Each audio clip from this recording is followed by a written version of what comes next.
Bismillahirrahmanirrahim. Dear students, Assalamu alaikum. Today our topic is compulsion.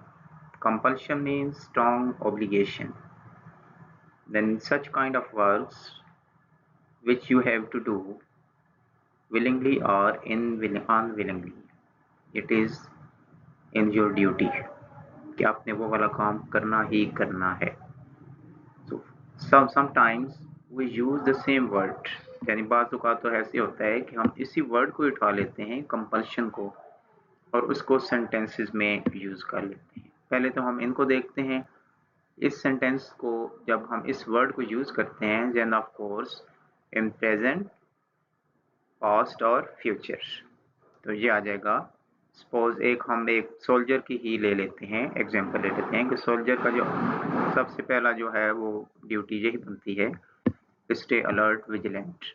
तो ये क्या, it is when you are using this word, यानी compulsion के word को जब हम प्रेजेंट में यूज करेंगे तो ये आ जाएगा इट इज. नेक्स्ट है, if it is a compulsion for a soldier to stay alert. But if you are using it in the past then it will be, क्या हो जाएगा फिर, it was a compulsion for a soldier to stay alert. But when you are using it in the future then it will be, क्या हो जाएगा, it will be a compulsion for a soldier to stay alert. But sometimes we don't use the same word. यानी बाज़ औक़ात हम क्या करते हैं, compulsion का जो लफ्ज़ है इसको इस्तेमाल नहीं करते बल्कि इसको हम रीफ्रेज कर देते हैं किसी और में, किसी और अल्फाज उठा लेते हैं. मसलन ये देखें, प्रेजेंट में हम जिनको यूज करते हैं हम हैज़ टू या have to. Has to, have to, according to we use according to the subject verb agreement. यानी if the subject is singular, he, she, it और singular name, then we use has to. And other than that, यानी he, she, it और singular के अलावा अगर कोई और subject है then we use have to. और ये उसी तरह वही बन जाता है, अगर प्रेजेंट में आ जाएगा सब्जेक्ट सिंगुलर है तो ये बन जाएगा he has to make the bed. यानी उसे अपना बिस्तरा सेटिंग खुद करनी पड़ती है, बनाना पड़ता है. When the subject is plural, singular में तो आ गया ही है, ही के साथ हमने यूज किया हैज. जब सब्जेक्ट आ गया आपके पास दे, तो दे के साथ हमने यूज किया है. सो ये बन जाएगा they have to make the bed. इसी तरह एक और एग्जांपल ले लेते हैं, पे द फाइन, यानी हमें फाइन अदा करना पड़ता है, जुर्माना अदा करना पड़ता है.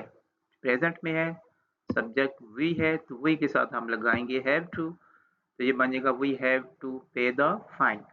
No there is another thing, if you are using the same, यानी हैज टू या हैव टू को अगर हम यूज करते हैं बट इन क्वेश्चन यानी इंट्रोगेटिव सेंटेंसेस में यूज करते हैं तो फिर वही है सब्जेक्ट वर्ब एग्रीमेंट के तहत. When the subject is he, she, it और सिंगुलर देन वी यूज, फिर हम क्या यूज करते हैं जी, डज. अदर देन दैट, यानी अगर आपका सब्जेक्ट आई है, यू है, वी है, दे हैं, प्लूरल सब्जेक्ट्स हैं, देन वी यूज डू. तो यहाँ पर क्वेश्चन में देखें सब्जेक्ट क्या है, यू है, तो यू के साथ हम डू लगाते हैं और दूसरी तरफ यू के साथ हम क्या लगाते हैं, हैव. तो ये बनेगा क्वेश्चन एयर, जब बनाएंगे क्वेश्चन बनाएंगे तो do you have to get up early in the morning, क्या आपको सुबह सवेरे उठना पड़ता है. Of course it has two answers, या तो इसका आ सकता है यस में या नो में. यस में आएगा तो आपने सीधा लिखना है यस आई हैव टू. अब सब्जेक्ट क्या आ गया आपके पास, आई आ गया, आई के साथ हम लगाते हैं हैव, तो ये बनेगा yes I have to get up early in the morning. Next है, suppose answer is in no में. अगर आंसर आपका नो में है तो फिर आ जाएगा नो, और आगे क्या है, सब्जेक्ट आई है, आई के साथ हम लगाते हैं डोंट, तो ये आ जाएगा नो आई डोंट, और आई के साथ हैव ही का यूज होता है तो ये बन जाएगा no I don't have to get up early in the morning. Next आ गया इसी तरह सब्जेक्ट, मैंने आपको बताया when the subject is he, she, it और सिंगुलर, तो फिर आ जाएगा ही के साथ हम डज का इस्तेमाल करते हैं, तो इसका इंट्रोगेटिव बनेगा डज ही, और ही के साथ ही हम हैज़ का भी इस्तेमाल करते हैं, तो ये बन गया does he has to get up early in the morning, यानी क्या उसको सुबह सवेरे जागना पड़ता है।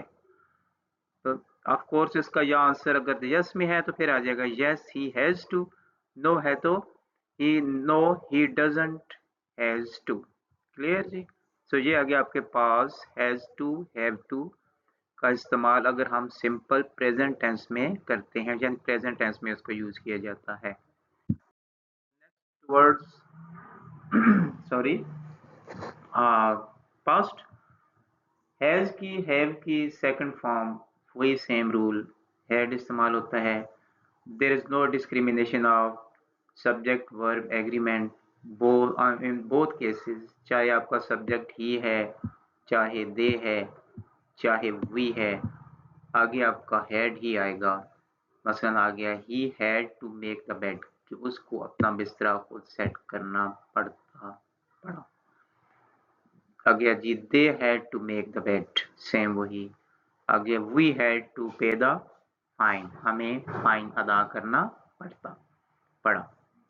नेक्स्ट अगर ये क्वेश्चन में अगर जब आ जाएगा तो फिर वही है जिस तरह आम रूटीन में हम पास्ट के साथ डिड का इस्तेमाल करते हैं। So here we are going to use again interrogative sentences में क्या आ जाएगा, बिकॉज सेकंड फॉर्म यूज हो गया डिड की, सो यहाँ पर आप हैड नहीं लगाएंगे, यहाँ पर आप लगाएंगे हैव टू।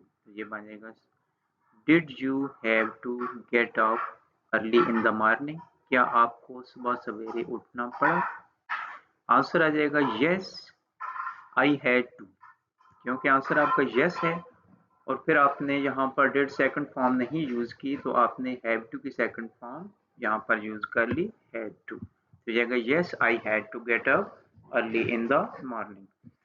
इसी तरह अगर नो आ जाएगा तो फिर क्या बन जाएगा, नो के साथ हम डिड नॉट का इस्तेमाल करते हैं, तो ये बन जाएगा नो आई डिडंट। अब क्या किया, डिड यूज हो गया सेकंड फॉर्म, तो यहाँ पर फर्स्ट फॉर्म आ जाएगी, यानी एक क्लास में एक बार ही वर्ब की फॉर्म चेंज होती है, तो ये आ जाएगा no I didn't have to get up early in the morning. No next move towards the future में सेम है जी कि अगर वही काम विल हैव टू यानी करना पड़ेगा, यानी वो अकेला रहेगा, उसको खाना भी बनाना पड़ेगा, उसको अपना बेड भी सेट करना पड़ेगा, उसको वॉशिंग भी करनी पड़ेगी। सो यहाँ पर क्या आ गया, he will have to make the bed. इसी तरह यहाँ पर क्या आ गया, they will have to make the bed, यानी सब्जेक्ट वर्ब एग्रीमेंट नहीं है, आपने सब के साथ अगर विल हैव टू का इस्तेमाल करेंगे तो that will be considered correct. इसी तरह you will have to pay the fine, अगर क्वेश्चन इसका हम बनाएंगे इंट्रोगेटिव में तो विल फर्स्ट में आ जाएगा, will they have to get up early in the morning, क्या उनको सुबह सवेरे जागना पड़ेगा, यानी वही चीज़ है हैव टू का इस्तेमाल सिंपल। यस या नो दोनों सूरतों में आपने वही लगाना है, yes they will have to get up early in the morning, और अगर नो लगाएंगे तो ये आएगा they won't have to get up early in the morning. So let us check, here is a short and smart exercise that has covered all types of has to, have to, had to and will have to. Check here. There are some things that you have to keep in mind. Suppose some words that can help you or point out whether the tense is in present. Suppose पहला पे देखें लिखा होगा she has to or have to. There are two options. Finish the report today. यहाँ पर क्या है today, today means present, तो यहाँ पर क्या आ जाएगा she के साथ she has to। नेक्स्ट आ गई they will have to or has to leave early tomorrow। tomorrow means future आ गया, तो यहाँ पर आ गया they will have to leave early tomorrow। the next one is I, so I के बाद आ गया I had to या have to, तो ये आ गया I have to wake up 5 AM yesterday, means past की बात हो रही है, तो यहाँ पर आ जाएगा I had to wake up। Number 4 आ जाएगा he will have to और has to take the exam next week। next week means future. So ये बन गया he will have to take the exam next week. So number 5, we have to or had to submit the project last month. Last month means past आ गया, तो ये आ जाएगा we had to submit the project last month. So stay blessed. Thank you very much. Please like, subscribe and share. And Allah Hafiz.